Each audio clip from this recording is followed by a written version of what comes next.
what happens in a presentation when things don't go well. You know, you say something, you get caught up on something, you say something wrong.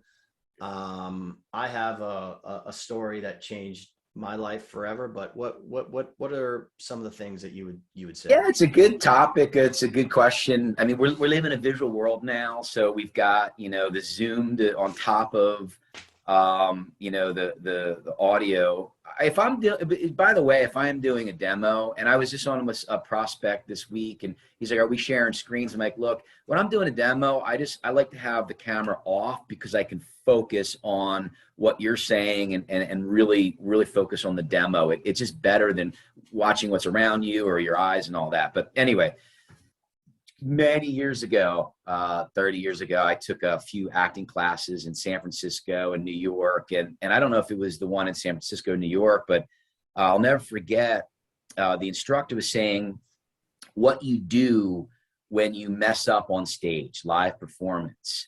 He said, you move on immediately. The average person retains a hiccup if you move on within 3 or 4 seconds.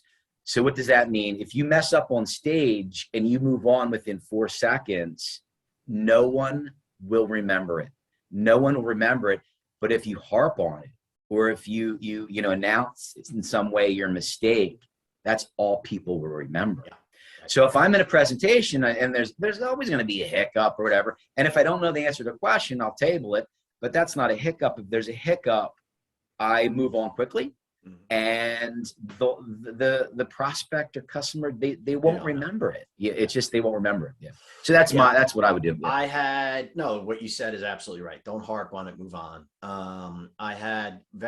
This was 20 years ago, very early on in my career. I got lucky. For whatever reason, I sold a deal, a CRM install to a pretty large group within international paper. Yeah. And they had a sales conference at the IBM Center in Armonk. Like, it's a pretty big auditorium. It's big, you know, it was a big place. I was 25.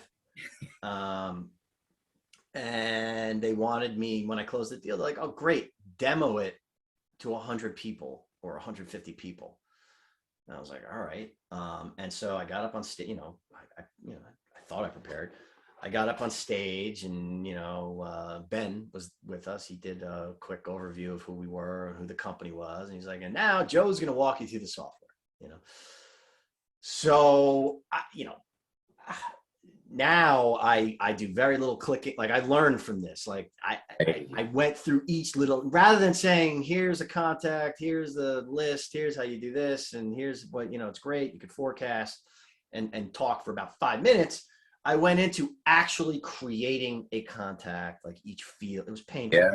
I don't know why I did it. Yeah. Then I saved it, right? And in those days, like, I didn't know. I probably didn't even have a user document, a user profile in that database. Right. So anyway, I created something, and then I wanted to demonstrate how quickly I could find it. After I created it. It was an indexer. And it wasn't indexed. The database wasn't indexed. And so I created this contact, and I couldn't find it. Searching, and I'm like, oh my God, actually now I know tricks of how I would find it, but I didn't, and I got stuck, and it got quiet. I started sweating. I don't even remember what happened after that. Yeah. Like, I don't know if I just was like, all right, we'll stop here or whatever, but it was a disaster. And that's the other part of this that I will tell people is, before you give a presentation, just review real quick, what you're going to do. You shouldn't, one of our partners always said, like, any click that we do, we should know we're going to do ahead of time. If somebody wants us to do something else, you table it, just avoid those situations, stay focused. Right. Anyway, that's a great story. I'm just visualizing, like, the audience just glazed over, like, and then you start hearing some laughing. This is what we just paid for. Like, what is this? It was about as bad as it could, as you can imagine, like a nightmare. Yeah. And you know what? Everyone should have stories like that. Yeah.